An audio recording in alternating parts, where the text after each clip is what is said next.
Sir, she's here. The young hostess's voice trembled as she looked toward the Admiral standing a few feet away. The Admiral turned immediately. For a moment, the busy check-in area of the White House ceremony seemed to fall silent. My father was still standing beside me, proudly holding his VIP invitation. Only seconds earlier, he had been smirking. You weren't invited. Now, he looked confused.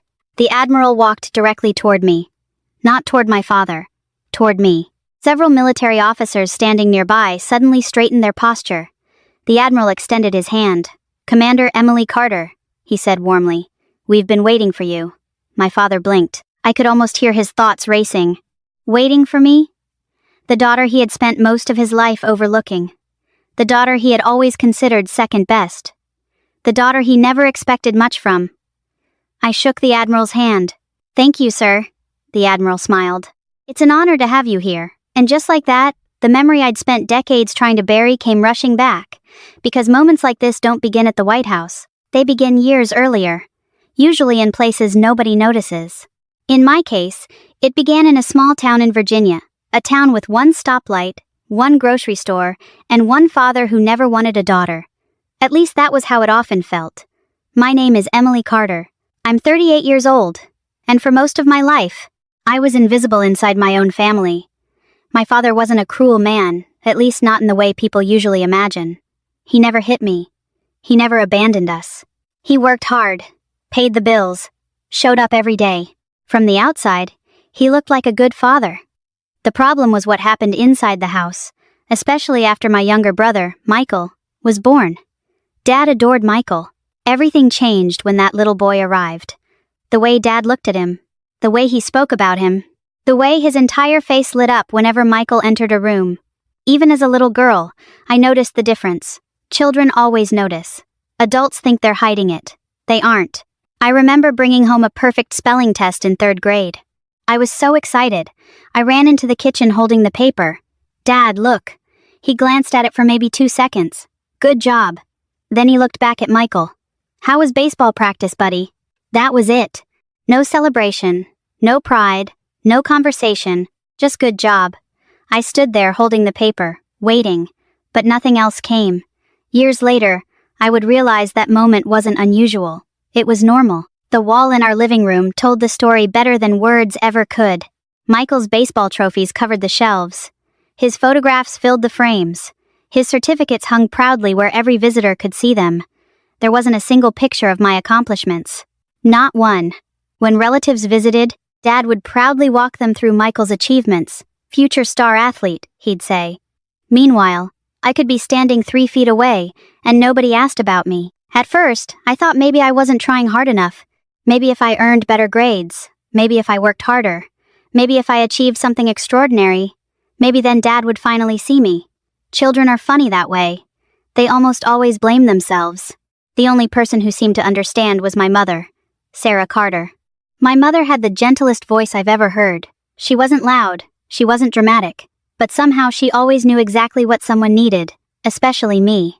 One evening after another baseball game where Dad spent the entire drive home praising Michael, I sat quietly in my room. I was 12, old enough to understand disappointment, young enough to still hope things might change. Mom knocked softly on my door. Can I come in? I nodded. She sat beside me on the bed. For a few moments, neither of us spoke. Then she reached over and tucked a loose strand of hair behind my ear. You're hurting. It wasn't a question, it was a fact. I stared at the floor. I'm fine, she smiled gently. No, you're not. The tears came immediately. I hated that. I hated crying. But somehow Mom always saw through me. He doesn't care about anything I do, I whispered. She stayed quiet, carefully choosing her words. Finally, she said something I've never forgotten. Your father loves you. I looked up. I wasn't sure I believed it, she continued. But sometimes people carry old ideas they don't know how to let go of. What does that mean? She sighed. It means he thinks sons and daughters are different. I laughed bitterly. They are. No, she said softly. Not in the ways that matter. Then she took my hand. Emily, listen to me. I looked at her. One day you'll show them who you are. I remember rolling my eyes. It sounded like something mothers say. The kind of thing that belongs on greeting cards, but she squeezed my hand firmly, and for the first time, I realized she truly believed it. Not hoped, believed. Years passed. The gap between Michael and me grew wider. Dad spent thousands helping him chase sports dreams, travel teams, equipment, private coaching, anything Michael wanted. Money always appeared. When I needed things, the answer was usually different. We can't afford it. At 14, I started babysitting. At 15, I worked weekends. At 16, I bought most of my own school supplies. I never complained, at least not out loud. But sometimes, I wondered what it felt like to be chosen, to be someone's favorite, to walk into a room and know you mattered. Then life delivered the hardest blow of all. The person who believed in me began getting sick. At first, Mom hid it. Then she couldn't. Doctor visits became hospital visits. Hospital visits became treatments. Treatments became long stretches of fear. I watched the strongest person I knew grow weaker, and no matter how hard I prayed, I couldn't stop it. One evening, sitting beside her hospital bed, Mom reached for my hand. Her grip was weaker than before, but her eyes were steady, confident, certain. Promise me something. What? Never let anyone decide what you're worth. I tried not to cry. I promise. She smiled. The same smile that had carried me through every disappointment, every lonely moment, every silent dinner table. Then she whispered the words that would follow me for the rest of my life. One day they'll see who you really are. At the time, I thought she meant my father. I thought she meant my family. I didn't yet understand. She was talking about something much bigger. And neither of us knew how little time we had left. The last conversation I had with my mother replayed in my mind for years. Sometimes when I was driving. Sometimes when I couldn't sleep. Sometimes when life felt impossible, especially after she was gone. My mother passed away 3 months before my high school graduation. I was 17. At that age, you're old enough to understand death, but not old enough to understand how to live without someone you love. The morning of her funeral, our house felt strangely quiet. People filled every room. Neighbors, relatives, church friends. Everyone spoke softly. Everyone offered condolences, but all I could think was that the one person who always noticed me was no longer there. For the first time in my life, I truly felt alone. After the funeral, life moved on for everyone else. Or at least it seemed that way. Dad buried himself in work. Michael buried himself in sports. And I buried myself in school. The house felt colder without Mom. Not physically, emotionally. She had been the bridge between everyone. The person who softened harsh words. The person who remembered birthdays. The person who made a house feel like a home. Without her, every difference became more obvious. Especially the difference between how Dad treated Michael and how he treated me. A month after Mom's death, I found a letter she had hidden inside an old cedar chest. It was addressed to me. The envelope looked worn, as if she had touched it many times before deciding where to leave it. My hands trembled as I opened it. Inside was a short, handwritten note. The paper carried the faint scent of her perfume. Even now I can almost smell it. The letter wasn't long, only a few paragraphs, but one sentence changed my life. Never let someone else's opinion become your destiny. I read those words over and over. At first through tears, then through determination, eventually through hope. I folded the letter fully and carried it with me everywhere for years. Sometimes literally, sometimes only in my heart. Graduation arrived that spring. Most families celebrated. Mine felt fractured. I remember walking across the stage to receive my diploma. The auditorium was packed. Parents cheering, families taking photographs, people smiling. I searched the crowd instinctively, looking for Mom. For just a second, I forgot. Then reality returned. The empty seat beside Dad felt larger than the entire auditorium. I accepted my diploma, smiled for the camera, and fought back tears. Afterward, relatives congratulated Michael on his latest baseball achievement. Few people asked about my future. I had grown used to that. By then, disappointment no longer surprised me. It simply became part of life. College seemed impossible financially. Dad had already made it clear where most of the family's resources were going. Michael's athletic ambitions continued to receive support. Mine were considered optional. One evening, I sat at the kitchen table filling out scholarship applications. Stacks of paperwork covered every surface. Essays, financial forms, recommendation letters. Dad walked past. He glanced at the papers. "What are those scholarship applications?" He nodded, then shrugged. "That's probably your only chance." Not cruel. Not encouraging. Just matter of fact. The kind of statement that stays with you. For a moment, I almost quit. Almost. Then I remembered Mom's letter, and I kept writing. Every night after work, every weekend, every spare moment, I applied for everything. Academic scholarships, leadership scholarships, community grants, programs I'd never even heard of before. Months later, the letters started arriving. One acceptance, then another, then another. Eventually, I had enough financial aid to attend college. Not because anyone handed me an opportunity, because I chased every opportunity myself. College wasn't easy. Most students spent weekends socializing. I spent mine working, waitressing, tutoring, stocking shelves, whatever paid the bills. I learned how to stretch every dollar, how to survive setbacks, how to keep going when nobody was cheering. Oddly enough, that became my advantage. Many people work hard when someone believes in them. I learned how to work hard when nobody did. That skill changes a person. It teaches resilience. It teaches discipline. It teaches independence. Most importantly, it teaches you that external validation is unreliable. Some days you'll receive it, some days you won't. Either way, the work must continue. During my second year of college, Michael suffered a serious shoulder injury. His baseball dreams began slipping away.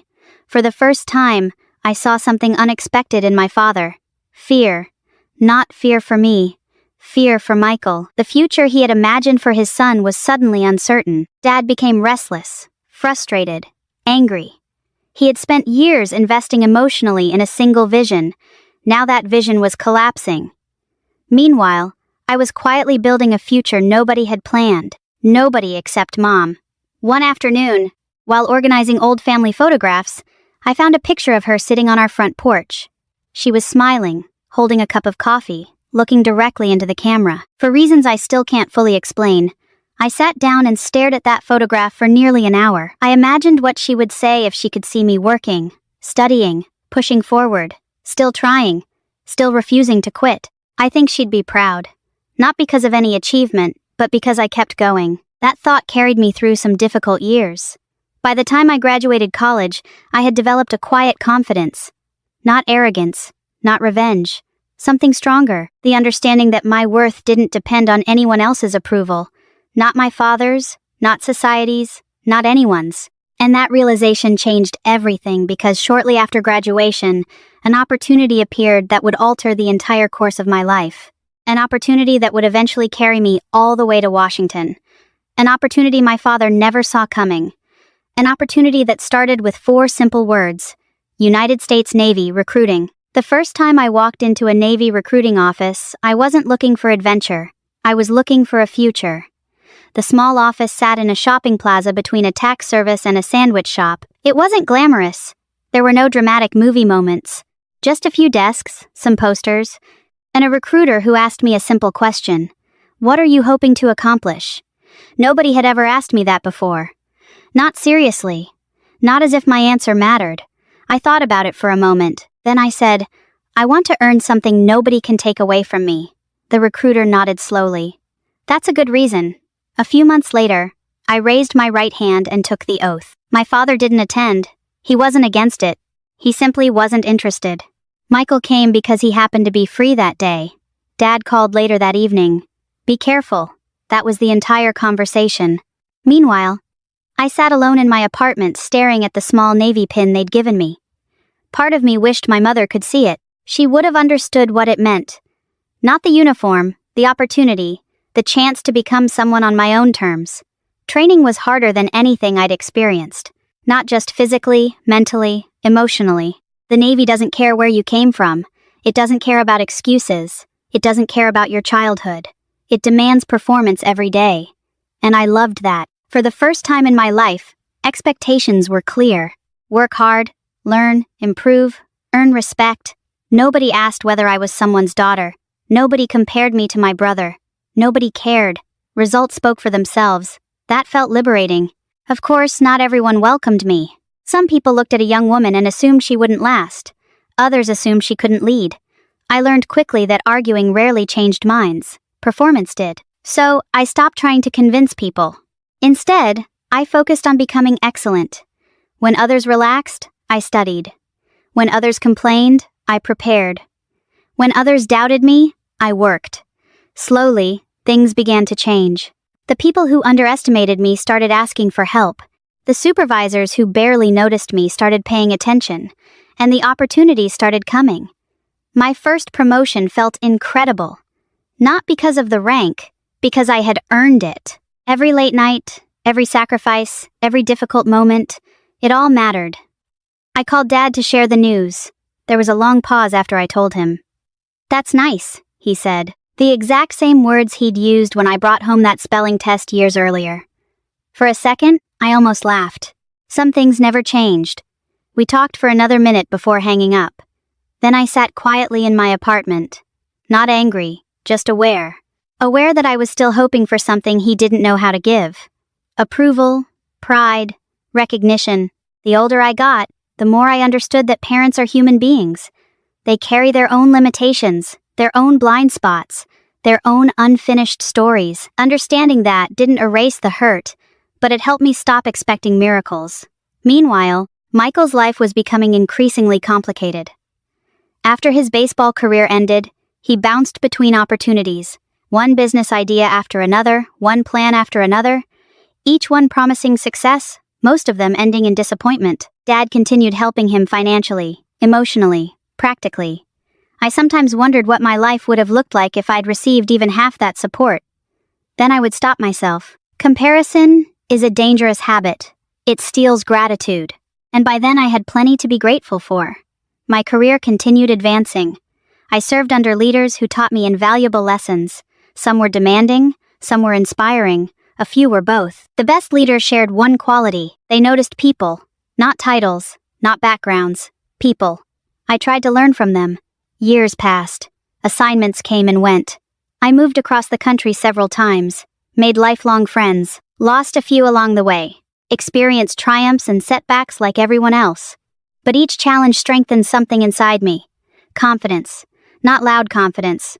Quiet confidence. The kind built through experience. The kind nobody can fake.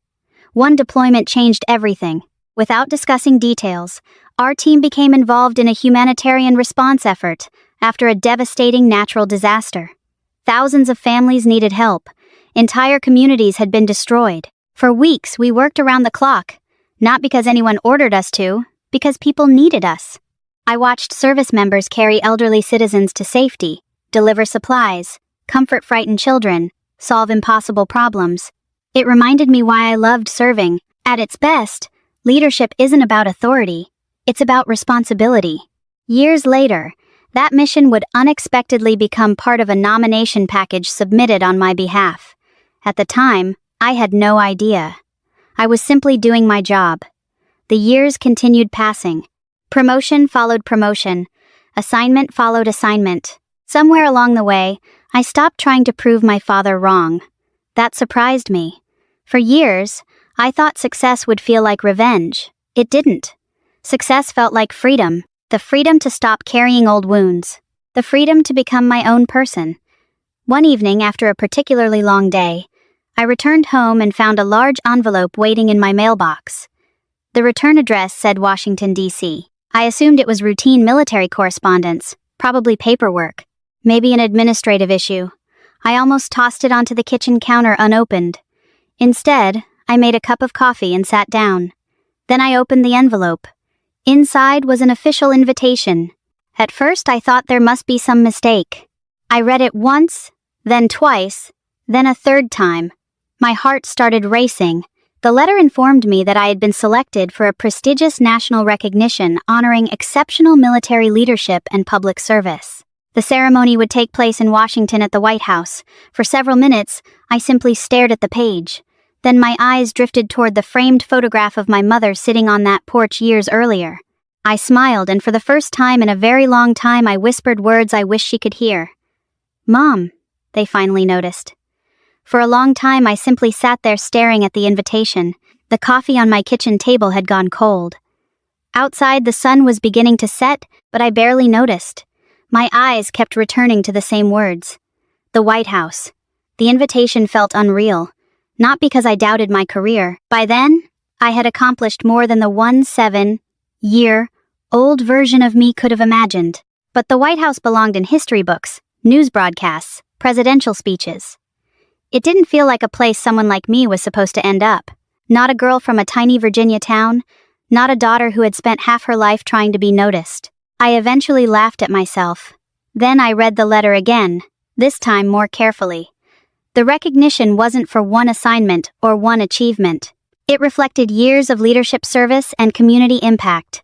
Somewhere along the way, people had been paying attention even when I wasn't. That realization touched me more than the invitation itself. The next day, I called the number listed in the letter. The woman who answered was professional and friendly. After verifying several details, she confirmed everything. No mistake, no misunderstanding. I was expected in Washington. The ceremony was real. After hanging up, I sat quietly for a while. Then I picked up my phone and called Dad. Part of me considered not telling him, not out of spite, simply because we weren't particularly close. But something inside me said I should. He answered on the third ring. "Hello, Dad. I received an invitation from Washington." "Washington?" "Yes." There was a pause. "What kind of invitation?" I explained. Not dramatically, just the facts. By the time I finished, his entire tone had changed. "The White House." "That's right." Another pause, then another. For the first time in years, he sounded genuinely impressed. "Well, that's something." I smiled slightly. It wasn't exactly enthusiasm, but it was progress. Over the following days, he called more than usual. That alone felt strange. Then came the question I should have expected. "Do family members attend these things?" I laughed. "Sometimes. Would there be room for me?" There it was. The same man who had barely asked about my promotion suddenly wanted details. Old resentment briefly surfaced, then faded. I surprised myself by saying yes. After all, this wasn't about revenge, at least not anymore. A few days later, he called back. I got my invitation. The excitement in his voice was impossible to miss. For a moment, I felt like a child again. Not because he was proud of me, because he was proud of the event. There is a difference. Still, I let it go. Life is easier when you stop demanding perfection from imperfect people. A week before the trip, I drove to Virginia to visit him. The old family house looked smaller than I remembered. Funny how that happens. Places shrink when memories grow. Dad was waiting on the porch. Older now, his hair mostly gray, his movement slower. For the first time, I noticed signs of age that had once seemed impossible. Growing old has a way of humbling everyone, even fathers. Michael was there, too. We sat around the kitchen table drinking coffee. For the most part, the conversation stayed pleasant. Michael asked questions about my work. Dad asked questions about Washington. Mostly Washington. What exactly is this ceremony? Who will be there? Will there be military leaders? The more he talked, the more excited he became. By the end of dinner, he seemed more invested than I was. The irony wasn't lost on me. Years ago, he could barely remember details about my achievements. Now he was practically planning the trip. That night I stayed in my old bedroom. Most of my childhood belongings were gone, but a few remained, including a small wooden box. Inside was my mother's letter, the original, folded carefully, protected all these years. I sat on the edge of the bed and read it again. The paper had yellowed slightly with age, but the words remained powerful.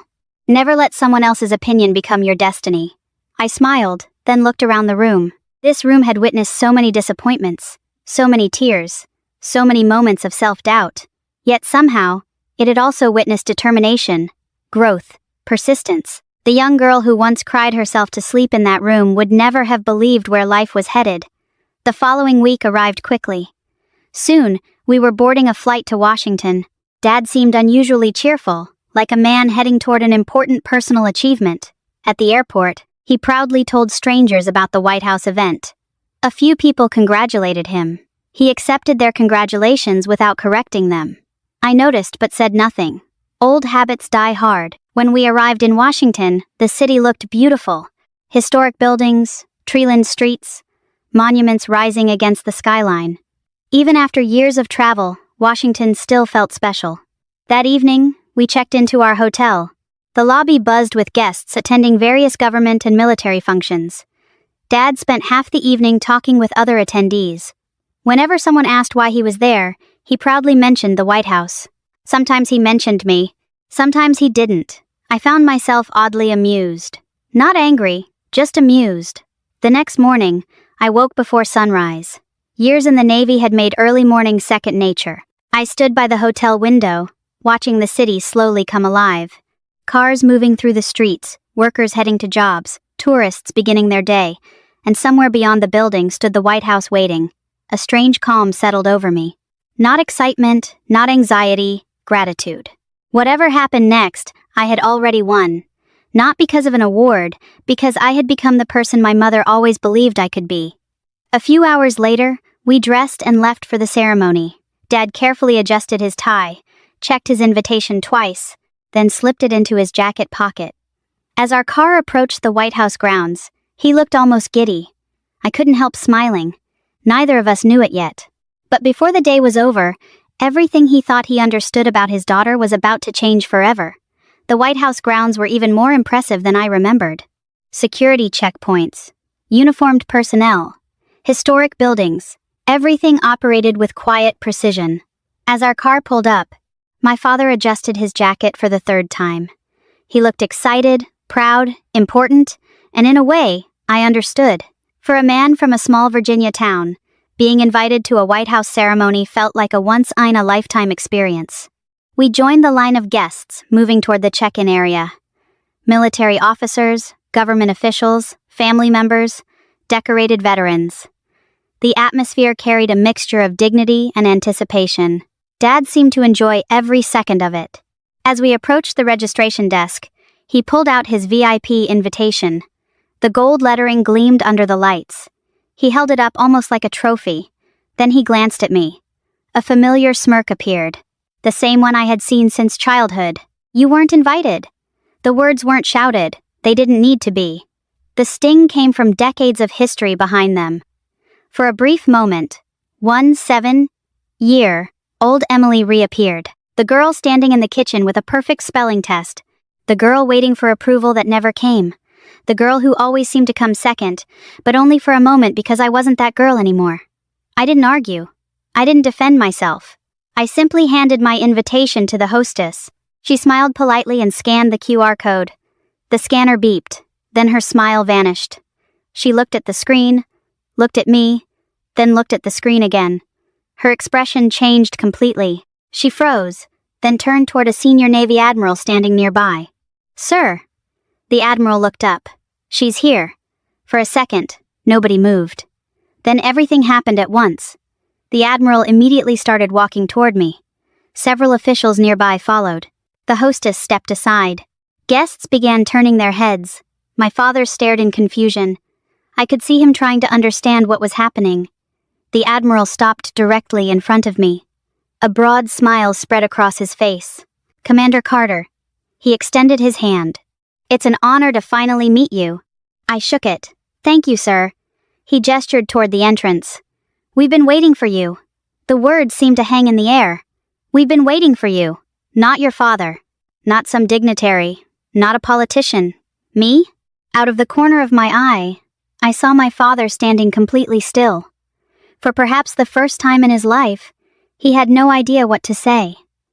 The admiral turned to him politely. "You must be Emily's father." Dad nodded, still processing. The admiral smiled warmly. "You should be very proud." My father opened his mouth, then closed it. No words came out. The irony wasn't lost on me. For decades he had struggled to express pride. Now, an admiral had said it for him. We were escorted through the entrance. As we walked, several military leaders greeted me by name.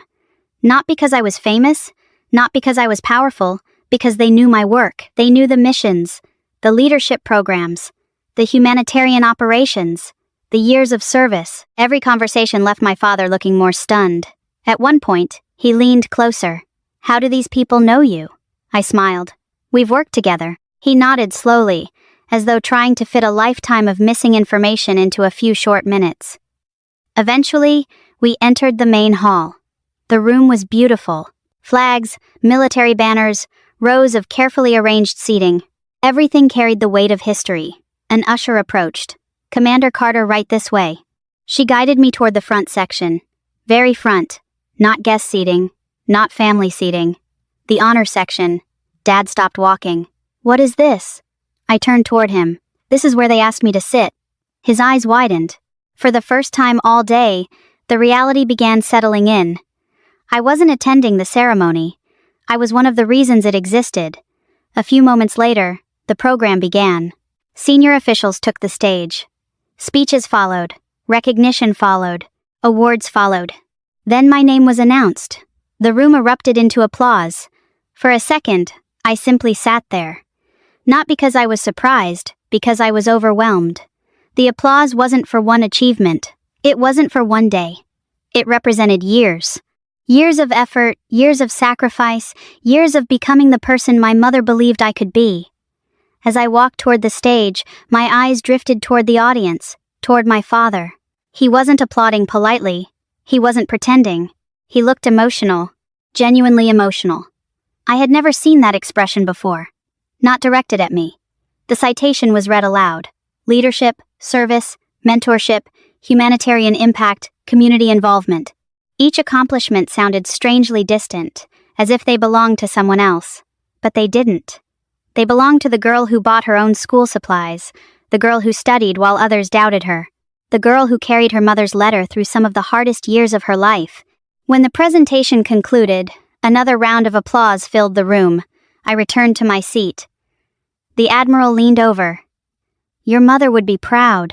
The words hit harder than anything else that day. Harder than the recognition, harder than the applause, harder than the honor itself, because he was right. And suddenly, I wished more than anything that she could be sitting beside my father, watching, smiling, knowing she had been right all along. The ceremony continued. But for my father, something fundamental had already changed. The daughter he once overlooked had become impossible to overlook, and for the first time, he was finally seeing her clearly. When the ceremony finally ended, people gathered throughout the hall in small groups. Some exchanged business cards, some posed for photographs, others simply stood together enjoying the moment. I spent nearly an hour shaking hands and speaking with people I respected. Military leaders, public servants, veterans, community organizers. The conversations were meaningful, but my attention kept drifting toward my father. He stood near the back of the room, quiet, almost withdrawn. That alone felt unusual. My father had never been a quiet man, especially not around people. Yet now he seemed lost in thought, as if he had just discovered something he should have known years ago. Eventually, the crowd began thinning. The Admiral stopped by before leaving. It was a privilege honoring you today, Commander. Thank you, sir. He shook my hand, then glanced toward my father. The Admiral smiled kindly. You raised an extraordinary daughter. My father lowered his eyes. For a moment, he looked almost embarrassed. After the Admiral left, neither of us spoke. We simply stood there surrounded by history, surrounded by people, yet somehow alone with our thoughts. Finally, Dad cleared his throat. I didn't know. His voice sounded smaller than usual. I looked at him. What didn't you know? He gave a sad laugh. Any of it. For years, I had imagined this moment. Imagined what I would say if he ever admitted it. I expected anger, vindication, maybe even satisfaction. Instead, I felt tired. Not physically, emotionally. Old wounds lose some of their sharpness with time. What remains is usually sadness. I know, I said softly. That seemed to hurt him more than any accusation could have. We left the building together. Outside, the afternoon sun cast long shadows across the grounds. The air felt warm, peaceful. People walked slowly between the pathways and gardens. Dad suggested we take a walk before returning to the hotel. I agreed. For several minutes, we said nothing. Then he stopped beside a bench. I owe you an apology. The words came out awkwardly, as if he had never practiced them. Maybe he hadn't. I waited. He sat down heavily, staring at the ground. When you were little, I thought I understood how life worked. I listened quietly. I thought sons carried the family name. He laughed bitterly. I thought sons were supposed to accomplish great things. The irony hung between us. I spent years believing things that weren't true. For the first time in my life, I saw genuine regret in his face. Not defensiveness, not excuses, regret. The kind that comes when someone realizes they cannot get back lost years. He rubbed his hands together slowly. I kept waiting for Michael to become the person I imagined. His voice cracked slightly. And while I was doing that, I completely missed who you already were. The words hit harder than I expected, not because they were dramatic, because they were honest. For a moment, neither of us spoke. A nearby flag moved gently in the breeze. Somewhere in the distance, I could hear faint traffic. Life continuing, as it always does. Dad stared ahead. I remember your spelling test. I blinked. Of all things. I hadn't expected that. The one in 3rd grade. I nodded slowly. You remember that? He swallowed. I remember your face. For years I thought he hadn't noticed. Apparently he had. That realization surprised me. I knew I disappointed you. He looked down. I just never admitted it. I didn't know what to say. Because the truth was complicated. Parents can hurt their children deeply, sometimes intentionally, sometimes without realizing it. The damage feels the same either way. But age teaches something important. Most people aren't villains. They're flawed human beings carrying outdated beliefs, fears, and mistakes. My father wasn't evil. He was wrong. And sometimes wrong can hurt just as much. We continued walking. Eventually, we reached a quiet garden area. Dad stopped again. I think your mother knew. I knew that you were special. A smile touched my face. She did. He nodded. I should have listened to her. For years, Mom had challenged him gently, patiently, without anger. She had seen things he refused to see. Potential, strength, determination. Dad looked toward the trees. She used to tell me all the time. I smiled. What? One day you'll see what that girl is capable of. The words nearly took my breath away because they sounded exactly like her. I could hear her voice clear as day. For a few moments, neither of us spoke. The silence wasn't uncomfortable. It felt necessary, like a bridge slowly being rebuilt, one board at a time. Eventually, Dad turned toward me. His eyes were moist. I can't get those years back. No. I can't change how I treated you. No. He nodded sadly, then asked the question that mattered. But can we move forward? For a long moment, I looked at him. The man who had disappointed me. The man who had failed me. The man who was finally trying. And suddenly, I realized something. Forgiveness isn't about pretending the past never happened. It's about refusing to let the past control the future. I thought about my mother, what she would say, what she would want. Then I smiled. A small smile, but a genuine one. Yeah, Dad. His shoulders relaxed. For the first time all day, he looked relieved. Truly relieved. Neither of us knew exactly what the future would look like, but for the first time, we were walking toward it together. The flight home felt very different from the flight to Washington. On the way there, my father had spent most of the trip talking about the White House, the guests, the ceremony, the prestige. On the way back, he spent most of the trip talking about my mother. I didn't mind. In fact, I welcomed it. For years, mentioning Mom had carried a quiet sadness. Now it felt comforting, like opening a window in a room that had been closed too long. At one point during the flight, Dad stared out the window and smiled. You know what I remember most? What? The way she'd look at you. I laughed softly.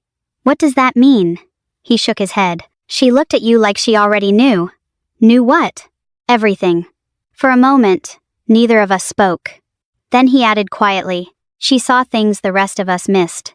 That was probably the most honest thing he had ever said about my mother. After we landed, life slowly returned to normal, at least on the surface. I returned to work. Dad returned home. Michael returned to his own family. But something had changed. Not overnight, not magically. Relationships rarely work that way. The change happened gradually. A phone call here, a visit there, a conversation that would never have happened before. For the first time in my life, my father began asking questions about me. Not out of obligation, out of genuine interest. The first few times, it felt strange, almost uncomfortable. I wasn't used to it. Neither was he. But we kept trying. One afternoon, a few months later, Dad called unexpectedly. Are you free this weekend? I think so. I was wondering if you'd like to visit your mother's grave. I sat quietly for a moment. Yeah, I'd like that. Saturday arrived bright and clear. The cemetery sat on a gentle hill outside town. Peaceful, simple, the kind of place where time seems to slow down. Dad and I walked together carrying a small bouquet of white flowers. The same kind Mom used to plant beside the front porch every spring. As we approached the grave, a familiar ache settled in my chest. Not as sharp as it once was, but still there. Some losses never completely disappear. You simply learn how to carry them. We stood silently for several moments. The wind moved softly through the trees. Birds sang somewhere nearby. The world continued exactly as it always had. Dad reached into his jacket pocket. Then he removed something carefully folded. I immediately recognized it. The official White House ceremony program, the one he had carried home. Without saying a word, he placed it gently beside the flowers. Then he looked down at the headstone. His voice trembled slightly. You were right. The words hung in the air. Simple, honest, long overdue. Dad swallowed hard. I should have listened. For a moment, I thought he might cry. Part of me almost did. Not because of the White House, not because of the award. Because after all these years, he finally understood what my mother had known from the beginning. Potential doesn't belong to sons or daughters. It belongs to people. And every child deserves to be seen. Dad stood there for a long time, longer than either of us expected. Finally, he looked at me. I wasted a lot of years. I nodded. Maybe. He gave a sad smile. I did. Then he surprised me. But I'm grateful for the years we still have. That simple sentence meant more than any apology, because it wasn't focused on the past, it was focused on the future. And that's where healing begins. Not in regret, in choice. The choice to do better. The choice to love better. The choice to see people for who they are, instead of who we expect them to be. Over the following year, our relationship continued improving. Not perfectly. No family is perfect. We still disagreed sometimes. We still had difficult conversations, but there was honesty now, respect, effort, the things that matter most. One evening after a family dinner, Dad pulled me aside. The grandchildren were playing in the backyard. Michael was helping clean up dishes. For once, nobody was competing for attention. Nobody was being compared. Everyone was simply enjoying each other's company. Dad looked around and smiled. You know something? What? I used to think success looked like trophies. I laughed. Yeah, I noticed. He laughed too. Then his expression softened. I was wrong. He looked directly at me. Success looks like this. Family. Connection. Peace. It was one of the few times in my life I saw complete contentment in his face. And for the first time, I understood something important. The White House ceremony had never really been the victory. The award wasn't the victory. The recognition wasn't the victory. The real victory was becoming the person I wanted to be, without becoming bitter along the way. The real victory was proving my mother's faith was justified. The real victory was finding enough grace to forgive. Years ago, I thought success would finally make my father see me. What I learned instead was that success doesn't change who you are. It reveals who you've become. And because of my mother's love, I became someone stronger than my pain. Someone bigger than old disappointments. Someone capable of building bridges where walls once stood. If you're listening to this story today, perhaps you've known what it feels like to be overlooked. Perhaps you've carried old wounds from a parent, a sibling, a friend, or even life itself.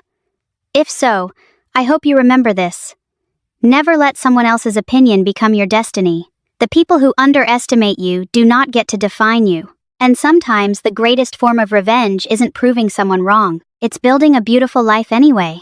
If this story touched your heart, take a moment to reflect on someone who believed in you when nobody else did. Share their memory. Share their wisdom.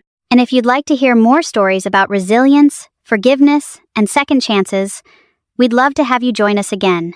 Because sometimes the people who change our lives are gone long before we understand what they gave us. My father saw my success at the White House, but my mother saw it long before anyone.